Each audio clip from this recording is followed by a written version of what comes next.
Oh, daddy, daddy, bring the tent. Oh, baby, let's slow it down. 45 minutes till you understand. Baby, gonna make it to this club. Hey guys, welcome back to the Most Amazing Top 5. I'm Court McGinley. Let's jump right into our list about why Beyonce is banned in Malaysia. Okay, so I want to make something clear. Beyonce herself wasn't banned from Malaysia, but she was basically banned from performing or touring there due to being too provocative for their country. As we know, Beyonce has what looks like a beautiful life. She has amazing kids, a loving husband. Yes, he cheated, but she chose to forgive him, so hey, who are we to still hold a grudge? She also has wealth, fame, and glory. Not to mention, she has an absolutely amazing voice and an unreal wardrobe. But with all of this, there are still some things out of her control, such as getting banned from countries. So back in 2007, Beyonce was scheduled to perform in Malaysia, but she had to end up postponing her concert after accusations were being made by Islamic conservatives that the show would be immoral. According to a report that was made, female performers at Malaysian concerts are required by the government rules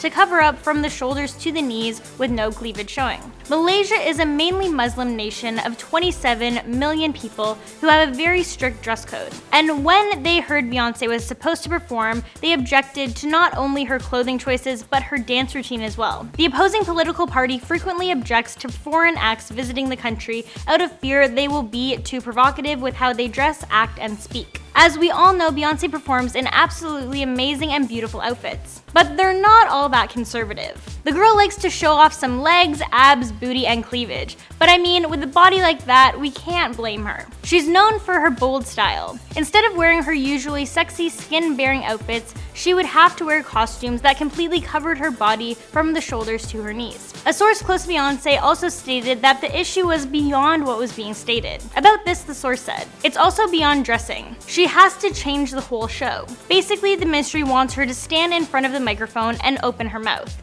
Just sing and she cannot move." Wow.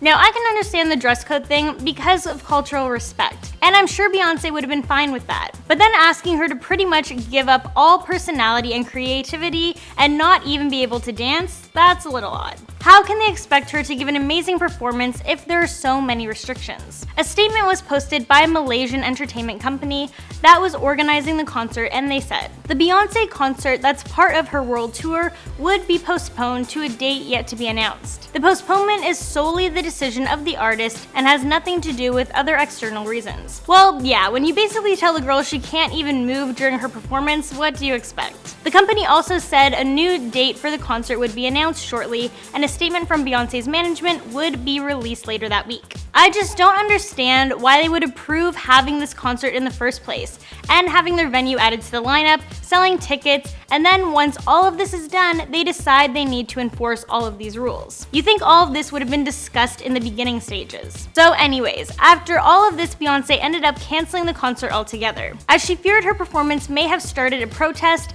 and she wanted to avoid any negativity. Also, she feared that if a protest or riot was started by angry citizens, that her fans could have gotten hurt in the crossfire. Here is another issue proving Malaysia to be super strict. Back in 2009, Malaysia initially banned Muslims from attending a Black Eyed Peas concert that was sponsored by Guinness. Yeah, they literally banned Muslims from attending. The ban ended up being reversed, but the people were urged to use their better judgment when deciding whether or not they would attend the event. How crazy is that? In 2008, they also canceled Avril Lavigne's concert because the government deemed her too sexy. It pretty much became a sort of trend for Malaysia to ban superstars from performing there.